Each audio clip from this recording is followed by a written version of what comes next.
like saar muuqaalka waxay noo tahay dhiirigelin. Subscribe sidoo kale adigoo furanaya gambaleelka oolna taabo mahadsanid si video kasta kugu soo dhaco oo aad ka mid noqotid asxaabta channelka iftiinka xogta waad ku mahadsan tahay subscribe ta saartay bilaabana muuqaalka lana soco ilaa dhamaadka. Assalaamu calaykum, maalin wanaagsan, habeen wanaagsan, hadba xilliga joogto. halkan waxaan kuugu soo gudbinayaa 5 nasiixo ku saabsan guusha. maxay tahay guushu? maxaa lagu gaadhaa? qodobka koobaad, qaad mas'uuliyadda naftaada. miyaad faraxsan tahay? ma ku qanacsan tahay wax kasta oo aad haysato noloshaada? miyaanad rajaynayn inaad haysato wax ka badan inta aad haysato? dabcan haa, waad rabtaa. waxaan hubaa inay jiraan waxyaabo badan oo dhib kugu haya ama se aad rajaynayso inaad hesho, balse su'aashu waxay tahay yaa ka mas'uul ah wax kasta oo kugu dhacaya noloshaada? jawaabtu waa mid fudud, adiga ayaa ka dambeeya wax kasta oo kugu dhacaya noloshaada. niyadin iyo moodinka xunna ee aad ku sugan tahay, nolosha bulshada ee aad ku liidataa, dhibaatada dhaqaale ee kugu daba dheeraatay ee aanad garanayn waxa sababay.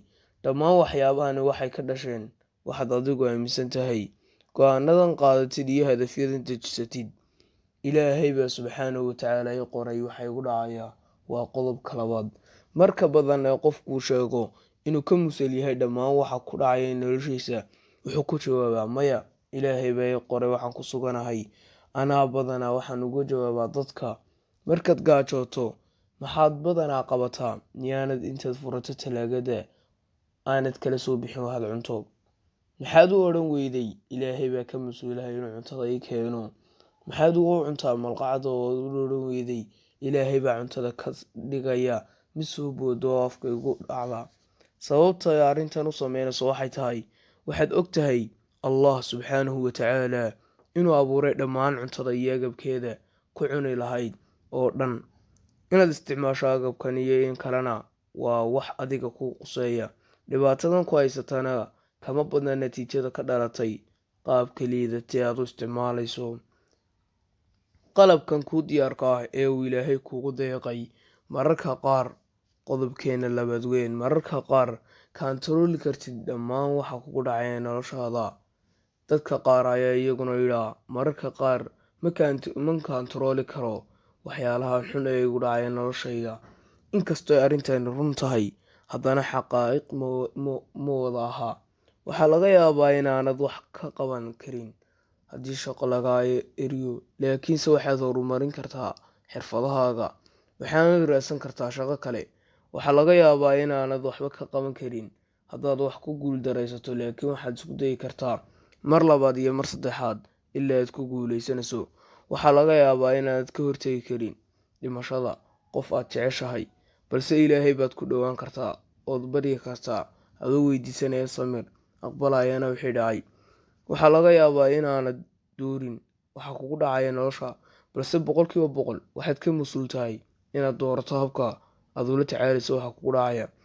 qodobka saddexaad, 100% qaad mas'uuliyadda noloshaada. haddii aad rabto inaad isbeddel weyn ku samayso noloshaada oo aad gaadho riyooyinkaaga noloshaada, waa inaad 100% qaaddaa mas'uuliyadda noloshaada. tan macnaheedu waxay tahay inaad joojiso dhammaan cudurrada, cabashada, cambaaraynta iyo eedaynta duruufaha iyo deegaanka kugu xeeran. haddii aad u fikirto inaad tahay qof nolosha ku dulman, maskaxdiisuna waxay aamini doontaa fikradahan, waxaan isku qancin doontaa inaanad waxba ka qaban karin wax kasta oo kugu dhacaya noloshaada. sida cakiskeeda, haddii uu fikirto inaad ka mas'uul tahay wax kasta oo kugu dhacaya noloshaada, maskaxdaadu waxay bilaabi doontaa inay ogaato inaad wax badan bedeli karto haddii aad wax yar si adag u shaqayso. waxayna bilaabi doontaa inay kugu dhiirigeliso hadafyadaada. inaad qaado mas'uuliyadda noloshaada waa tallaabada koowaad ee aad ku gaari karto hadafyadaada noloshaada aan ku xalin karin dhammaan dhibaatooyinkaaga.